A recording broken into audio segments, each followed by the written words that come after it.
জনস্বার্থে বিশেষভাবে পিছিয়ে পড়া তিপ্রাসাদের সাথে কি বক্তব্য এই অ্যাসেম্বলিতে ওনারা উত্থাপন করবেন, এটা অনেকের কাছেই প্রশ্ন থাকে। সরকারের থেকে তিপ্রামথা কথা বলছে না, অনুপ্রবেশকারীদের বিরুদ্ধে কি পদক্ষেপ সরকার নিয়েছে, সেই সমস্ত বিষয় নিয়ে রাজ্যের মানুষ জানতে চায়। আমরা তিপ্রামথা লেজিসলেটিভ পার্টি আমরা সিদ্ধান্ত নিয়েছি যে বিধানসভায় চলতি অধিবেশনে আমরা অনুপ্রবেশকারী প্রতিরোধে এবং যারা প্রবেশ করেছে তাদের বিরুদ্ধে সরকার কি পদক্ষেপ গ্রহণ করেছে সেই বিষয় নিয়ে সরকারের থেকে আমরা সরকারের কাছে জানতে চাই। 2 নম্বর যে ব্যাপারটা হলো, কেন্দ্রীয় সরকার, ত্রিপুরা সরকার এবং তিপ্রামথার মধ্যে ত্রিপাক্ষিক যে চুক্তি হলো, এই চুক্তি রূপায়ণে কেন্দ্রীয় সরকার, রাজ্য সরকার কি ভূমিকা নিয়েছে এবং তার অগ্রগতি কি, সেই সম্পর্কেও রাজ্যের পিছিয়ে পড়া মানুষ সেটা জানতে চায়। এই অধিবেশনে আমরা আমাদের শর্ট নোটিস ডিসকাশনের মাধ্যমে আমরা জানতে চেষ্টা করব যারা পজিশনে রয়েছেন, ট্রাইবাল ওয়েলফেয়ার ডিপার্টমেন্ট, মাননীয় মুখ্যমন্ত্রী এবং ভারপ্রাপ্ত অন্যান্য মন্ত্রীগণ যারা এই প্রশ্নের সঙ্গে জড়িত থাকবেন, তারা যেন রাজ্যের মানুষকে সুন্দরভাবে বলেন যে এই ত্রিপাক্ষিক চুক্তির অগ্রগতি কত হয়েছে এবং কবে বাস্তবায়ন হবে। কারণ বিধানসভা, রাজনীতি এবং সংসদীয় গণতন্ত্র এটা কোনো মল্লযুদ্ধের আসর নয়, এখানে বাহুবলের কোনো লড়াই নয়, এটা হচ্ছে যুক্তি, সংবিধান এবং ভারতবর্ষের যে চলতি প্রথা, যার মাধ্যমে জনগণের ভোটের অধিকারে আমরা জনপ্রতিনিধি হয়েছি।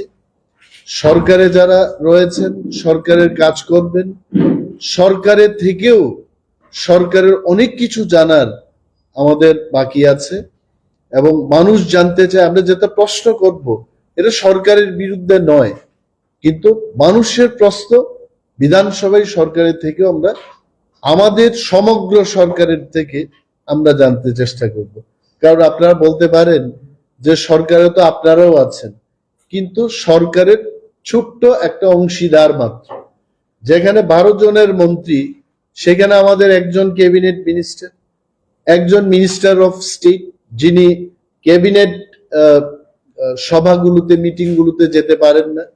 তাহলে আপনারা বুঝতেই পাচ্ছেন যে 12 জনের মন্ত্রিসভার সদস্যে একজন ক্যাবিনেট মিনিস্টার তার সরকারে ছোট্ট একটা অংশীদার মাত্র, এবং সমগ্র সরকার বলতে মাননীয় মুখ্যমন্ত্রী, স্বরাষ্ট্রমন্ত্রী, rural development minister, health minister, panchayat minister, education minister, নানা যে বিষয়গুলো, এগুলো কিন্তু তিপ্রামথার মন্ত্রীর পক্ষে এই উত্তরগুলো দেওয়া। আমাদের এমএলএরা, আমাদের একটা সিদ্ধান্ত আমরা নিয়েছি, সরকারে থাকবো, সরকারের হয়ে কাজ করব, কিন্তু জনগণের প্রশ্ন আমরা একই সাথে তুলব। তো আপনাদের দেখেছি এই কারণে, যা আপনাদের মাধ্যমে রাজ্যের মানুষের জানতে হবে যে তিপ্রামথা কি বলতে চাইবে এই চলতি অধিবেশনে। 1 নম্বর, আমি আবারও বলছি, আমাদের ইস্যু থাকবে যে অনুপ্রবেশকারীদের বিরুদ্ধে সরকার কি পদক্ষেপ গ্রহণ করেছে, সেটা আমরা জানতে চাইব। 2 নম্বর যে বিষয়টা আমরা জানতে চেষ্টা করব সেটা হলো যে কেন্দ্রীয় সরকার, ত্রিপুরা সরকার এবং তিপ্রামথার মধ্যে যে ত্রিপাক্ষিক চুক্তিটা হলো, তার বাস্তবায়নে কতটুকু অগ্রগতি হয়েছে সেটা আমরা সরকারের থেকে জানতে চাই। এবং অনেক মানুষ বলতে পারে আমাদের এই সাংবাদিক সম্মেলন দেখে এডিসি নির্বাচন এসে গেছে, মথার একটা নাটক শুরু হয়েছে। মথা কোনো নাটকে বিশ্বাসী না, মথা কোনো আন্তর্জাতিক দল নয়, মথা কোনো একটা ন্যাশনাল দল নয়।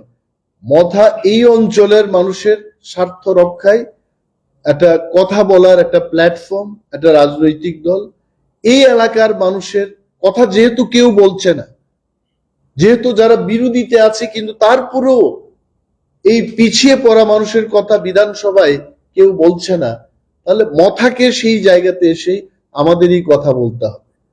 তো it is not to be misunderstood. Again, we are telling that Motha is in the government, and again Motha is talking against the government. তথ্য জানার অধিকার একজন নাগরিকেরও আছে, তথ্য জানার অধিকার একজন বিধায়কেরও আছে। তো বিধায়ক হাজার হাজার মানুষের পক্ষে সে প্রশ্ন আনতেই পারে সরকারের কাছে জানার জন্য। তো ধন্যবাদ আপনাদের, এবং এই অধিবেশনে আপনারা নিশ্চয়ই নজর রাখবেন যে আমরা কি বলতে চাই। Thank you. What are the demands that you are likely to raise in this assembly? Being in the government, still you are raising. Why? Because we have not seen a true implementation. We have been waiting for almost 17 months, and it has not been implemented. I think on and off you have heard our founder and chief of the party, Maharaja Pradyut Kishore Devbar, and then it's time for us as representative. I think we also should take in the house and let the people of the state know about the seriousness of Tipra Motha. If at all this is not getting implemented, it is not our fault. But the government has to reply. The state government, the people responsible to answer this question, it is time for them to answer. Another issue is about infiltration. Even yesterday, the Prime Minister's coming in the district, Gomoti, their 5 infiltrators were arrested only yesterday. What does it speak about the situation and the Ministry of Home Affairs? See, this question you should have asked the concerned minister who's looking after of the department. I think I need not to mention. This is where Tipra Motha is raising the point that in spite of central government giving direction to the state government in regard to the infiltrators illegally who are migrating in Indian Union, they should be identified and they should be pushed back. But reasonable work, reasonable action, we have not seen in our state, to be very frank. Whether the state government is serious about it or silently they are doing. If anything the state government is doing silently, then we should know and the people should. But again, the cut-off date has been increased. I think it is again 2024, 31st December. See, we are very clear about it. We don't have the number in the parliament. We don't have any representative from our party in the parliament, either in the lower house or in the upper house. We don't have any representative. But we are of the opinion that there was real cut-off date. Who are foreigners, who are not foreigners, it had been already decided long back. I think 1971 was the cut-off year. And Tipra Motha firmly believes that central government, I think maybe having the majority in the parliament, they can always give this kind of direction. But Motha believes the real cut-off year should be 1970. Last 2 questions. Village committee election or village council election is pending. Supreme Court has also intervened into it. And why Motha now raising this question may come to the public. No, Motha has been raising all the time. But again, I told you that this is not a wrestling stage, okay, where the muscle man will defeat another man. The point is, the government has to take decision. The election machinery has to take the decision. See, even I have become a representative through the electoral process only. So this process has to be initiated, and Tipra Motha or any political party cannot do that.